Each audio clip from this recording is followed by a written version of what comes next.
The example could be here. You are not required to stand in one place. I expect you to walk along. That's an absolute truth, there is no need. How you felt? Maybe you felt, when you were standing at one position, I thought I was not able to concentrate more. When you change your position, when you come for the second topic, I felt there was a connection there. I was able to relate to the topic. Something like that. It will be better than telling absolute truth. You should not talk softly. That's an absolute truth. No need.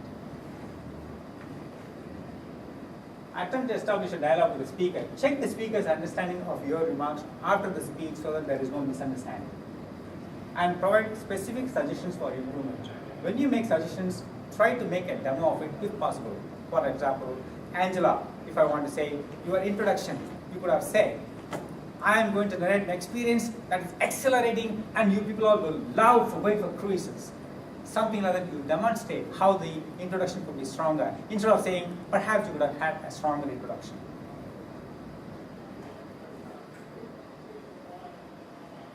Provide specific suggestions for improvement, descriptive personal statements, how to phrase the suggestion in terms of the probable effect upon you. I felt, this is how I felt. I felt I was being drawn into the topic. I felt I made an immediate connection with the material that you are presenting. Something like that. Emphasize on the speaker's strength as you see them. That's what you are taking notes and then you are reproducing. What are the strengths of the speech? Avoid giving feedback on things over which the speaker has no control. If the speaker has got an innate problem like stammering, there is no point in telling them. Or if the speaker is new and if they are constantly referring to the notes, you can't tell them, don't refer to the notes. You learn to say in different ways. You can say, yes, I can see that as a beginning, as a speaker in the formation, you are relying on the notes. I'm sure with more speeches as you give, your dependency on the notes will decrease. This is an indirect way of telling them not to use notes. Make sure that your remarks are relevant to the speaker's topic, purpose, expectation, and emotional state, and be on the same wavelength. If they're talking on an inspiration topic, and if you're coming as an evaluator and saying, you spoke on a heavy topic, and that was too much for me to digest, you're not on the same wavelength. Make sure your remarks are relevant to the speaker's topic, purpose, expectation, emotional state. Give honest feedback. If you're confused, say so, because it helps the speaker then to readjust the formation of the speech. Likewise, if you are so enthused by the speech, say so.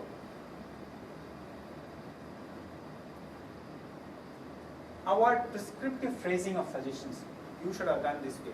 You could have followed this way.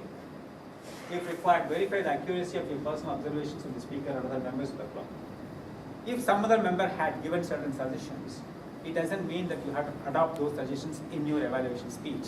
You can always check with the other members to see the veracity of those suggestions and then make your own judgment what you want to give. For example, in one speech, somebody gave the suggestion that you don't have to be standing on one place, keep moving. And then the same person, when they started moving in the speech, they were told, no, it's too distracting, you don't move. He said one place. So which is right, which is wrong? That is why it needs some consultation on such subjective suggestions. And finish your comments with a positive feedback. Summarize what you have said already and be honest. And this is where the vanilla type of evaluations, they don't come into picture, they don't help it. You have to be honest. If something was not correct, you can say so in appropriate words instead of giving a vanilla evaluation. Don't exaggerate by being falsely enthusiastic. This also I have seen in some of the competitions. They come and say, what a fantastic speech it was. I was taken away. My mind blew away.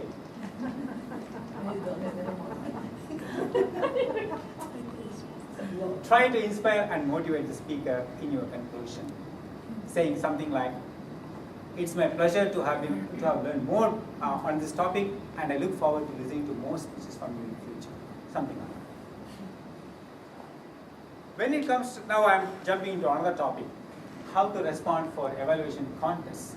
In a contest situation, it's quite different. With the levels of contest, then the expectation also grows. If it's a club contest or area contest, you can talk on those trivial things like speech structure, eye contact, using the stage. These are all important. But when the competition goes in its levels, they become irrelevant. What is more important is the effect and the information or the entertainment value.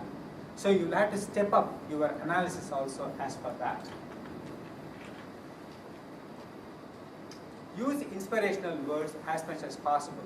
Instead of saying, you made very good eye contact with the section, perhaps you can say in a different way. The way the speaker has been engaging his attention on the audience, I felt so connected. It conveys the same meaning but in different words, and that is how the level goes on.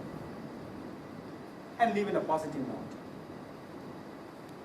Sometimes we can use a formula. One of the formulas that I have used is the one that I have learned from my training as a debating adjudicator. I'm an accredited adjudicator for DEC, for Department of Community Education, to adjudicate school debates. And there the method we use is matter, method, manner. What matter they spoke? Why did they select this topic? How relevant it is? What is the method they chose? Did they introduce humor? Did they make logical statements? Transitions? What was the manner? How confident it was? How much was the vocal variation? So in those key themes you can make your evaluation. Or you can say what you saw, what you heard, what you felt. Or you can do the strengths, weaknesses and summarize them. And as the contest level goes up, you change your style. In the conclusion, you must summarize all the strengths and weaknesses that you have already suggested in the body of the speech, and try to use inspirational words in your speech and leave in a positive note. In evaluation contests, there are 4 criteria they use. There's a yellow card. Analytical quality, that carries 40%. How effective was the evaluation? How did you analyze? Was your analysis logical? Is it convincing? Is it credible? Recommendations, 30%. Did you make specific recommendations for improvement? Are they practical or impractical? Is it conveyed in a way that they can follow? Is it going to improve the next speech? And you can increase the appeal matching the contest level. Technique, 15%. The manner in which the evaluator conveys all those topics, that carries 15%. How did he convey the comments? Was he sensitive to the speaker? Finally, summation. That also carries 15%. You must conclude with all the points that I said, that you must include the strengths and weaknesses, whatever analyzed in your summary, and also give some inspirational words to conclude the speech. In conclusion, ladies and gentlemen, evaluation is a transformational experience I have felt, because you are able to listen, you are able to change your mindset, you are able to take a helpful approach when you are giving evaluation instead of wearing the hat of a critic. And because of these skill sets and experience, you are able to transfer these skills in any situation, whether it is a workplace or your family, or your interpersonal skills with your peers, members of family will improve terribly. So, if your interpersonal skills are a little faltering, consider evaluation. Mr. President.